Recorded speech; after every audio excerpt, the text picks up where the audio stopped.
Por favor que no los goleen. Un saludo a todos, yo soy Fanodric, esto es la opinión que no pediste y en el video de hoy vamos a hacer la previa de lo que será el Colombia-Perú en Barranquilla. Con algunas bajas y prácticamente sin ilusión, el equipo de Oscar Ibáñez viaja a una ciudad donde la última vez vivimos muchísima alegría cuando creíamos llegar al Mundial. 3 años después el escenario es muy diferente y lo único que le pedimos a la selección es que no termine avergonzándonos. De todo eso y mucho más hablamos en el video de hoy. No olvides suscribirte y activar la campanita. Hey, antes de comenzar quería contarte que este video llega gracias a Stake y hemos creado 2 comunidades tanto en Telegram como en Discord para poder compartir nuestros pronósticos de los partidos más importantes, tanto de Sudamérica como de Europa en esta fecha FIFA. Puedes unirte al Telegram de la comunidad de la Mufa como también a la comunidad de Discord, la plataforma que te guste más. El grupo es completamente gratuito y estaremos armando ahí los pronósticos para esta fecha FIFA. Ya sin mucho más que decir, comencemos con el video. Qué complicado hacer una previa de un partido que no quisiera ver. Cómo analizar el desempeño de 2 selecciones cuando siento que es muy disparejo lo que podamos llegar a decir. Y ciertamente mi expectativa a estas alturas es que Perú no termine dando vergüenza en los 4 partidos que restan, o mejor dicho, que le sobran. Esta fecha 15 podría ser el comienzo de la eliminación oficial de Perú. O sea, lo que en los enfermos sería ya la muerte confirmada. Muchas veces en los hospitales hay pacientes que los médicos saben que no se van a recuperar. Es el caso de la selección peruana, pero todavía falta hacer el acta de defunción oficial. En este caso, a la selección peruana le restan o le sobran 4 partidos. A estas alturas, a pocos o a prácticamente nadie le interesa lo que pueda pasar con el equipo de Oscar Ibáñez. Si por ahí hay un entusiasta todavía en los comentarios,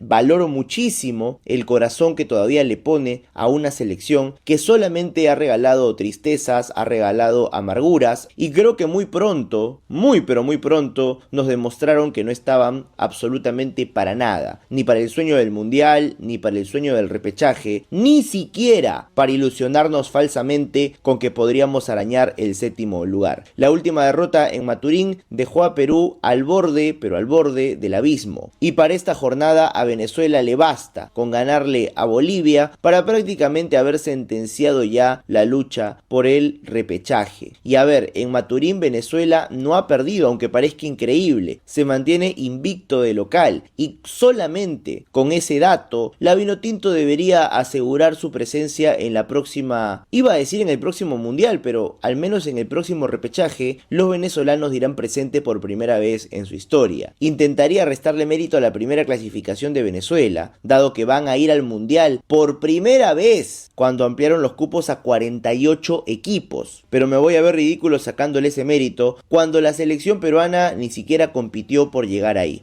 Perú va a jugar contra Colombia el viernes, pero ciertamente las 6 primeras selecciones ya están clasificadas al Mundial, incluida Colombia. Solamente falta definir cuándo muere Perú y si Venezuela confirma ya que agarra el repechaje. Por eso los 2 partidos se juegan el viernes, porque a una eliminatoria tan sencilla le terminaron sobrando muchas fechas. ¿Y qué viene para el equipo de Ibáñez? Solamente malas noticias. Ya hay muy pocos peruanos teniendo continuidad y nivel en el exterior, principalmente en Europa. Renato Tapia descendió con el Leganés y su próximo destino no será en España ni en Holanda. Se mudará a los Emiratos Árabes Unidos, ya con 30 años a sus espaldas. El capitán del futuro buscará asegurar justamente eso, su futuro, con la jugosa plata que seguramente cobrará en el Al-Wassel, equipo que alguna vez dirigió Diego Armando Maradona. Pero lo de Tapia es solamente un síntoma de algo más grande. Perú se está quedando sin jugadores y Perú perdió muchísimo nivel desde que Ricardo Gareca se fue. No lo digo solo por el tema de los clubes, ciertamente con Gareca habían jugadores que también se iban a Arabia o a ligas poco competitivas. Lo cierto es que ahora ya no solo nuestro nivel en los clubes es bajo, sino que en la selección se volvió mediocre por completo el nivel de un equipo que tiene pocas variantes, pocos recursos y pésimas estadísticas. Cuando parecía que Ibáñez encontraba en Cristian Cueva la alternativa de volver a tener un creativo en el equipo, simplemente fue descartado. Algunos dicen porque sus mediciones todavía no llegan a lo que la selección espera de sus convocados. Esto finalmente me parece ridículo, porque Cueva ha sido con diferencia el peruano de mejor rendimiento individual entre Libertadores y Sudamericana. Ni la U ni Alianza tienen un futbolista que haya destacado tanto individualmente como lo ha hecho Cueva en Cienciano. Viene de jugar un partido exigente en Belo Horizonte ante Atlético Mineiro, anotando el penal que finalmente clasifica a Cienciano como primero del grupo. Y yo sé que alguno me va a refutar diciéndome que no es lo mismo el nivel de una Copa Sudamericana que el de una eliminatoria, y que Cueva todavía no tiene nivel para enfrentar a una selección del calibre como Colombia, y que esto es recién un pequeño florecimiento de un jugador que estuvo perdido los últimos 3 años. Y efectivamente tienen razón, no es lo mismo jugar una Copa Sudamericana que una eliminatoria, no es lo mismo en materia de nivel, y por lo mismo no podríamos afirmar que Cueva está preparado para enfrentar a Colombia o Ecuador. Pero la pregunta con la que yo retrucaría y cuestiono su no convocatoria es: ¿acaso Peña y Piero Quispe sí tienen nivel para afrontar una eliminatoria? Porque ambos jugadores, llamados a ser los creativos muy entre comillas de la selección, no tienen oportunidades ni grandes partidos en lo que va del proceso. ¿Realmente Peña, jugando en la Liga de Grecia, está expuesto a más exigencia que Cueva en la Copa Sudamericana? ¿Realmente Quispe ha hecho lo necesario en el fútbol mexicano para ganarse un lugar? Así no lo considera ni siquiera Ibáñez, que la última fecha doble lo dejó fuera de la lista de 18 convocados. Pero en fin, a lo que iba, y es lo que me termina haciendo ruido: si Perú ya es una selección con muchas limitantes, donde casi nada funciona, tenía algo de sentido llamar a un jugador con experiencia, con amplia experiencia como Cueva, y que al mismo tiempo está volviendo a jugar bien y te puede dar algo que a Perú le falta tanto: el pase filtrado, la inventiva en el centro del campo. Qué mediocre se ha vuelto Perú en generación de oportunidades. Tan solo hemos logrado dominar un partido ante Bolivia, y por eso me hace mucho más ruido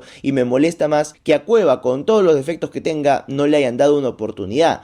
Pero vamos a dejar a un lado el tema Cueva, que no fue considerado ni en la lista inicial ni tampoco entre los llamados de emergencia, porque se confirmó la lesión de Kenji Cabrera, uno de los jugadores llamados a ser de la nueva generación. Una lesión muscular lo deja fuera de los partidos ante Colombia y Ecuador, y contrario a pensar que ha perdido una gran oportunidad, creo que se ha salvado de lo que puede ser un pésimo desenlace en una eliminatoria que no le corresponde jugar, y no por nivel, sino porque los que dejaron a Perú en el último puesto no son los Kenji Cabrera de la vida. Otro nombre importante que se baja es Gianluca Lapadula, que se terminó lesionando tras haber definido sin éxito el ascenso en Italia con el Spezia. Y a ver, para lo que ofrece Lapadula en la selección en el último tiempo, no es que haga mucha falta. No es solo culpa de Lapadula, él destacaba mucho con las diagonales que le marcaba a Cristian Cueva, pero parece que ni Peña ni cualquiera que hayan puesto en el centro del campo, ya ni siquiera recuerdo tantos nombres, tiene la capacidad de filtrar los pases como lo hacía el Chato Cueva para el Bambino, que ha tenido un rendimiento muy mediocre con la selección, porque de eso no lo voy a excusar. No anota un gol desde la última fecha de eliminatorias ante Paraguay, o sea, marzo del 2022. Imagínense cuánta agua ha pasado por debajo del puente. En fin, con un equipo peor armado que el nuevo aeropuerto, Ibáñez intentará salir de Barranquilla no tan golpeado. La experiencia del equipo de Néstor Lorenzo es muy superior a la nuestra, pero increíblemente Colombia no ha ganado muchos partidos en las últimas 8 fechas de eliminatorias. Definitivamente están esperando por un rival que, como se dice en el argot futbolero, reviva muertos. Y es que Colombia ha empezado a relajar las piernas desde que se sienten adentro del mundial, porque ciertamente lo están. Creo que finalmente lo que nos termina desilusionando de la selección es que nunca estuvieron apenas cerca de ilusionarnos. Cuando le ganamos a Bolivia necesitábamos ganarle a Venezuela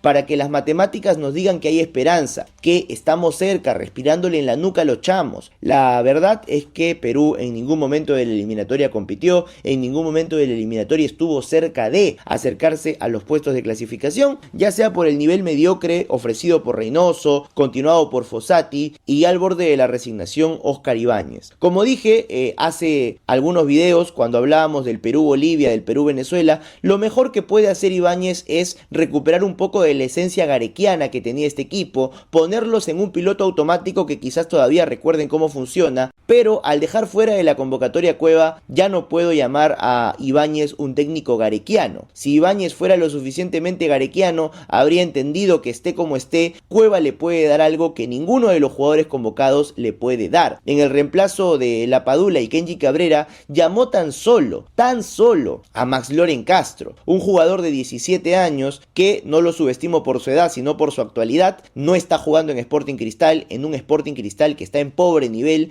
y a eso habría que decir que a Max Loren lo llevan siempre como relleno de lista, únicamente para hacer un saludo a la bandera. Futbolistas que vienen destacando en la Liga 1 como, no voy a decir Cueva, sino Johnny Vidales, quien es el goleador del torneo, no ha sido mirado ni siquiera de reojo por Óscar Ibáñez, y creo que tampoco lo habría sido por ningún entrenador de la selección. Por eso es que la gente está molesta y decepcionada, porque además de los malos resultados, no se ve un trabajo en encontrar nuevos futbolistas, ni siquiera darle la oportunidad a los que ya destacan en nuestro torneo, y muy probablemente porque vienen de equipos de provincia, como es el caso quizás de Cueva, pero marcadamente de Johnny Vidales. Estamos hablando de que Pícoro es el goleador del campeonato vistiendo la camiseta del ADT, y ni siquiera hay quejas o prensa diciendo que debió haber estado en la lista para este partido, para ir probando futbolistas, porque ciertamente es lo que se necesita. Entiendo que en las épocas de Gareca era muy complicado que un futbolista de provincia se meta a la selección nacional porque estábamos en buen nivel, pero con los rendimientos mediocres de hoy en día, tan difícil es que llamen a un futbolista de un equipo de provincia. Si Vidales hubiera metido la mitad de goles que ha hecho con la camiseta de la U, o de Alianza, o de Cristal, no tengo dudas de que sería llamado por Óscar Ibáñez, pero lamentablemente al jugar en ADT parece ser invisible. Otra queja sería la de Gaspar Gentile, jugador argentino nacionalizado peruano y que cumple con los requisitos para poder ser convocado a la selección peruana, pero entiendo que ahí hay una conversación de por medio que todavía no tuvieron, y por eso a Gentile no lo consideran, pese a ser uno de los mejores jugadores de Cienciano, al igual que Cueva. Pero ya está, muchachos, no hay mucho más por decir. Hay algo llamado vergüenza deportiva, y creo que es lo que va a tener que primar en Barranquilla. Defender la camiseta peruana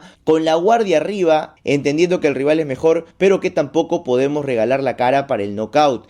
Y digo esto porque si Colombia mete un gol temprano, el partido podría ponerse bastante feo. Como dije antes, Colombia tiene unas ganas contenidas por llevarse el triunfo y ganar categóricamente. En cuanto a juego, no hay prácticamente nada que pueda decir.